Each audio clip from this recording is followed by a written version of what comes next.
Well, this has been a weird election. BC's provincial election is still ongoing as we currently speak because it is also the closest election this province has ever had. Depending on how two of the tightest ridings go, when mail in ballots come in, either it could be a slim conservative majority or it could be a tie race inside of the legislature between the BC NDP and the Conservatives, and then it would just depend on what the Greens are willing to do. And although it seems obvious that the Greens would then partner up with the NDP, the problem is that the NDP and David Eby have made a lot of more center right promises, like agreeing to get rid of the carbon tax and involuntary care that the Greens are completely against. So, really, what I'm trying to say to you all right now is oh my goodness, this was the craziest election I've ever seen in my entire life, and I don't know what's going to happen at all. Not only do I not know what the results are going to be in 1 year's time, 2 years' time, maybe just 6 months, there could be another election. And I'm going to go through a lot of stuff here. But before I do that, hey guys, if you watch this channel, make sure you support it by liking this video and subscribing to the channel. More than 75% of people who watch any given video are not current subscribers. And so if you watch more than one or two videos, make sure you subscribe so you don't miss the others that I end up putting out. So, right now, the main riding that everyone's talking about, although there is a second one and it is almost as equally close as the first, but this one has a little bit more going on in it, is Juan de Fuca-Malahat. This current riding out on southern Vancouver Island is currently being led by the BC NDP by 23 votes. 23 votes. I actually believe it's 20 votes because they say the BC elections count is a little bit more accurate, and maybe the CBC hasn't updated in a little bit. This is the CBC's results tracker. There is 23 votes separating Dana and Marina here, and I'm not going to attempt to say their last names because I am not that good at pronouncing Eastern European last names. The good thing for the Conservative Party of British Columbia is although they are currently trailing in seats, and technically that means they're disadvantaged on these recounts, when you actually start looking at the nitty gritty details of specific ridings in play, it's actually clear that this riding is more likely to go conservative after we start counting the 49,000 mail in ballots that were submitted after advance voting had ended but before the actual voting date. So they had basically just been collected up and not counted on election night because they were postmarked to arrive. And the good thing is that these votes advantage the BC Conservatives. One, because you're more likely to vote mail in if you live in a rural area. So, although this means if you broke up all 49,000 votes among every single riding, all 93 ridings, and there is going to be also some other provisional votes in there, people who went to the electoral district office to cast their vote, which you're allowed to do rather than going to a polling station. Those will also be in there, but the vast majority of them are mail ins. So if you just divided that number up between all 93 ridings, that would be 526 votes. But I can assure you, really tight downtown Vancouver ridings and Richmond ridings, they're not going to have that many mail in votes. When you can literally walk down the street and cast a ballot in an advanced voting place or your local poll station, what's the point of sending in a mail in vote? So, not only are they going to lean more towards the rural areas, which Juan de Fuca-Malahat has a lot of, it also is going to lean more where there's a lot of military. And this is close to where there is a Navy base on Vancouver Island. So you're going to have a lot of people who, whether they're on a ship out at sea or it's just because they basically have to be active duty a lot, they will just simply mail in a vote rather than going to a polling station because either they live on base or they're too busy. And so I think with only a 23 vote difference, depending on what it really is, I think the Conservatives are going to be able to pull this riding out. And when you look at the overall numbers in this current race, we see that there are currently 40 elected MLAs in each of the two parties. And then the NDP are leading in 6, and the Conservatives are leading in 5. And most of those are by a margin of error, or there's a close enough difference in the vote that they're going to have to do. They're going to have to wait until mail-ins come in, and then they're probably going to have to do recounts. At least 2 of them are going to recount, Malahat as well as Surrey Centre. And so if the Conservatives can pull out two more ridings that the NDP are leading in, and the two closest ridings between the two parties, if you were to say the most likely to flip to least likely, the two most likely to flip are currently held by the NDP. And if they flip to the Conservatives can get a bare majority of 47 seats. And then it turns into crazy games on who's then going to be the Speaker of the House and whether or not the Conservatives with 46 seats could basically almost pass things and then have the speaker always tie break the votes, which is not a sustainable situation, but it will do. At the very least, even if the NDP ends up getting barely enough seats, and I think the maximum the NDP can get is 46. Even in that scenario, the problem that they're going to have is I could see a lot of BC NDP MLAs thinking about switching sides to the Conservatives sometime soon because there's a lot of South Asian NDP MLAs in Surrey who just saw a few of their own people who, by the projections, were supposed to easily cruise to victory, got absolutely clobbered because of the SOGI 123 issue. The Conservatives are against it, the NDP are in favor of it. So that's why you had in a riding like Surrey North, the NDP's education minister got destroyed, just destroyed by somebody who is apparently based on the projections. And I don't blame the projections. Surrey is an incredibly hard place to ballpark because South Asian people, which is a large portion of the Surrey population, they don't answer polls. So it's hard to know what the general vibe of the ridings are. And in Surrey North, the Conservative candidate was supposed to lose by like 12%, 15%. He won resoundingly. He has like a 1,500 vote lead. That one, it was easily called on election night. And I think that there's going to be a lot of guys knowing in that community, okay, if I go along with this Soji stuff, the Conservatives are going to come back next election with more money, with more professionalized campaign teams, because naturally new parties are like all over the place with the organization. I was on the ground. I can attest to a lot of campaigns being very garage band because of lack of money. And then it's also hard to get volunteers because you don't have a base of volunteers from last election because you weren't really a party from last time, that they're going to get destroyed, demolished. So these guys might want to think about crossing the floor, or at least, depending on what the issue is, voting with the Conservatives to get their community off their backs on issues of education, drugs, and crime. That is, and then a lot of these people running in Surrey are what I would call non-ideological candidates for the NDP.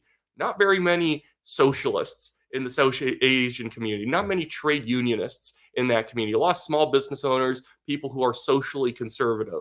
So that's going to be something also interesting to look at. So this could literally go any way right now. And I just now want to bring up for you guys Surrey Center, because this is a crazy riding going on here. There's a Communist Party candidate that got 1%. That's funny. But Zishan Wallen here is also only trailing the NDP by 93 votes. And again, depending on how mail-in votes come in, maybe there's going to be fewer because it is a more urban, suburban riding. And depending on how they adjudicate certain votes that came in, whether the lawyers get involved and have to push out things from the voter tally, you could see a lot of different things happening here. Because I'm not sure if you guys were aware of, there was this nutty thing going on with telephone voting on like the last day because certain polling stations were closed. They were calling people, and I heard it wasn't just voluntary people calling in to vote. I heard that they were calling people and saying, "You haven't voted. Do you want to vote? Just get your voter ID card out and read us your number or whatever, and read your driver's license number or whatever to us, and then tell us who you're going to vote like you're ordering a pizza at Domino's." If that was going on, which I had heard had been going on, dude, some of these ridings that are super close, they might have to recall the entire riding, because if there's 500 people who voted by telephone and the person who won only won by like 100, 150 votes, dude, that can't stand up. Like this entire election might, as much as people were kind of joking about it, this entire election might end up in the Supreme Court. And another rub here, actually, I forgot to mention, but I've mentioned it in previous videos.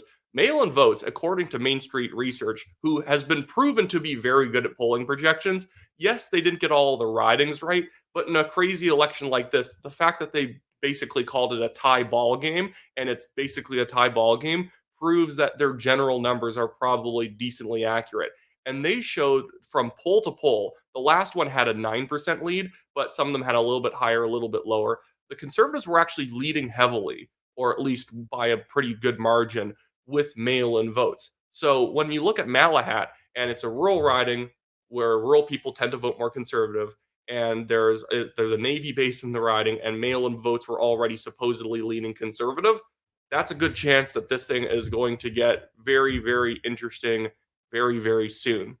Now, to end this video off, because I do want to talk about this again, we don't even know what's happening in this election until the 26th, which in of itself is nice because now everyone doesn't have to get stressed out. We can all know that it's so ongoing that you're never going to have that like this like sad upset on election night. We get to extend the election season even longer. But I love fringe candidates. I love people who run for fringe parties. They scare me a little bit. If you're running for a party nobody's ever heard of, you seem like the type of person who might commit crimes. I'm just kidding here. But you know what I mean? I never understand people who do this. And I love when they put up signs. And I was in Surrey. What riding was it? Surrey Panorama. And I was just walking around and I actually found one of these signs just on the side of the road. Obviously, no one was probably going to come back for it. I love this stuff. That people are like the person running for the Freedom Party right now, Parmajit Ham Rai, or whatever running it says stop Soji 123 on it, which I can get behind. I think I heard that this party was being like run by like some person whose like main issues were like chemtrails or whatever and nonsense. It's like goodness, I never understand people who run for fringe parties. I understand like PPC. Conservatives in 2021 weren't conservative enough, so I'm going to show them by running PPC. There's a goal you're trying to achieve with that. Or as much as it's a big kick in the face, there was a lot of independents who ran in this election who were either former United MLAs or they were people who wanted the conservative nomination, were not given the conservative nomination, so they ran out of spite to trip up our conservative candidate, which actually probably lost us 2 or 3 seats in this election, and that was like a true vote split. There was one guy who was running around saying he was the conservative candidate, trying to basically blackmail the party into just making him the candidate because either you make me the candidate or I screw you over. And maybe we should have picked him. I don't know. That's really not my call. I don't know how it all broke down. But like that's a different thing. At least they're achieving the goal of being spiteful jerks who are just trying to hurt us. But like, you're running for like the Freedom Party. Like, I don't know what this is. Are you running with enough money and funds that you're trying to get an issue in front and center? Oftentimes, I find these things are like vehicles for people with like really big egos who like their names on stuff. It's like Kevin J. Johnston type, Chris Sky type people.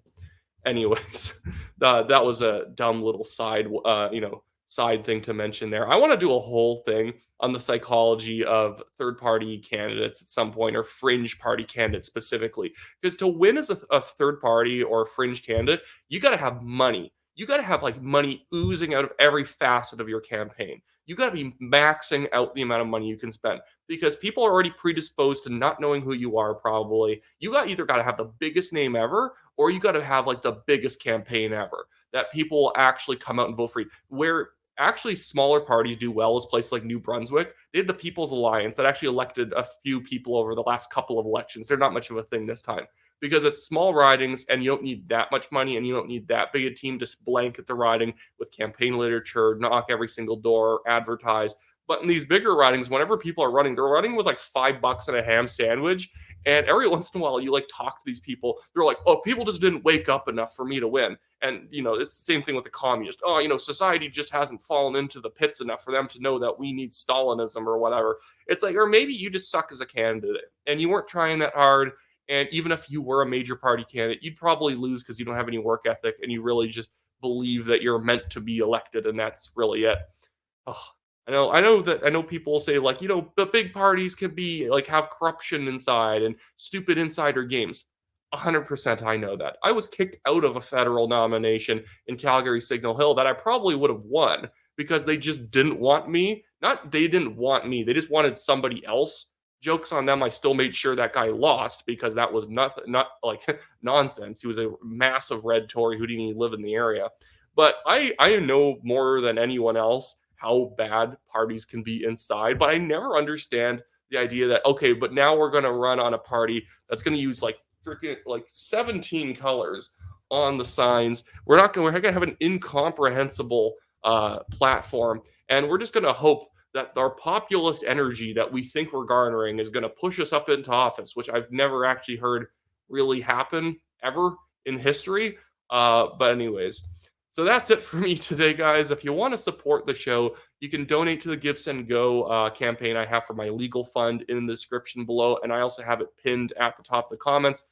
Being sued by a Chinese billionaire developer for defamation that in almost 3 years, it'll be 3 years in December, he still hasn't actually filed any evidence to show that we defamed him in any way. What we said was true, and we were referencing people who had investigated him and said it years before. So I don't know what he wants from us. Anyways, that should be it for me today, guys. Have a good one.